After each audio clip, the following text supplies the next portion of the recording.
क्या आप कभी शिकस्त की ऐसी हालत में रहे हैं जब आपको ऐसा महसूस हुआ हो, मैं कभी खुदा के लिए इस्तेमाल नहीं हूँगा, खुदा मुझे कभी इस्तेमाल नहीं कर सकता, मैंने उससे बुरी तरह शिकस्त दिलाई है। अच्छा, आज हम इसके मुतालिक बात करने वाले हैं और इस बारे में ये कि कैसे शिकस्त के बाद फतह हो सकती है। लिहाजा आइए अभी चले और देखें कि खुदा का कलाम शिकस्त के बाद फतह के मुतालिक क्या कहता है।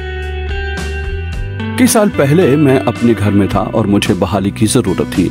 मुझे अपनी जिंदगी में काम करने के लिए खुदा की जरूरत थी और वैसे बहाली हमेशा तौबा से जुड़ी है और मुझे तौबा की जरूरत थी। मुझे यूं महसूस हुआ कि मैं एक शिकस्त खुर्दा हूँ।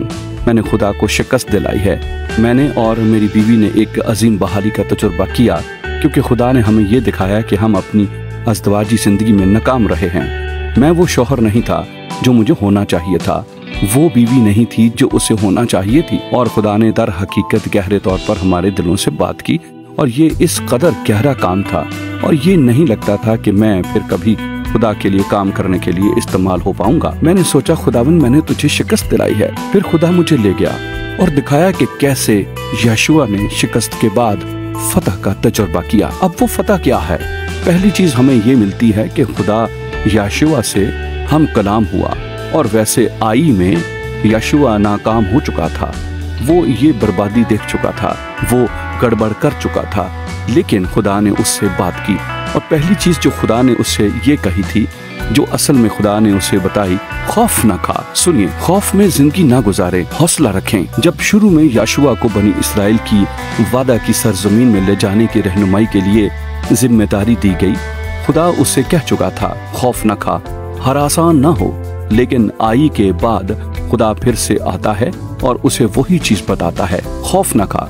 लिहाजा पहली चीज ये है कि खौफ से भर ना जाएं, खुदा की मोहब्बत से अपनी रूह को मामूर करते जाएं। लेकिन एक दूसरी चीज थी जो उसे करने की जरूरत थी।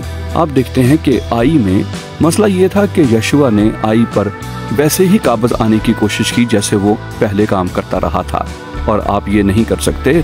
खुदा का एक लाहे अमल है, खुदा का एक मंसूबा है और आपको उसके लाहे अमल और मंसूबे की पैरवी करनी होती है। आपकी हिकमत नहीं चलेगी, आपकी ताकत नहीं चलेगी, वो नहीं जो आप कर सकते हैं। आपको खुदा पर भरोसा करना है। लिहाजा आपको उस पर नजरसानी करनी है, उस पर भरोसा करना है कि आपको अपनी हिकमत बख्शे जो वो चाहता है कि आप करें। लेकिन एक आखिरी चीज है, खुदा ने उसे अपने कलाम की फर्माबरदारी करने को कहा, उन सब चीजों में जो खुदा ने उसे बताई हैं। हमें खुदा के कलाम की फर्माबरदार होना है। खुदा की फर्माबरदारी से हटकर कोई बहाली और कोई फतह नहीं है। हमें खुदा के कलाम को लेना है और कहना है, खुदावंद मैं तेरे कलाम की फर्माबरदारी करूंगा, मैं वो करूंगा जो आप कहेंगे और मैं तेरी पैरवी करूंगा।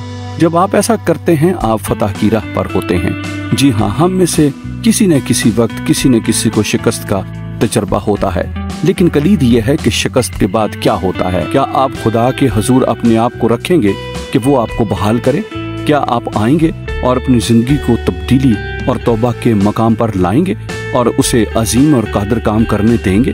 वो आपके दिल को बहाल करना चाहता है, वो आपकी रूह को बहाल करना चाहता है, वो आपको फतह देना चाहता है। अगर आप शिकस्त खोरदा हैं तो नीचे पड़े ना रहें, आप उस पर निगाह करें, उस पर भरोसा करें और आप उसके कलाम की फर्माबरदारी करें और आप फतह पाएंगे।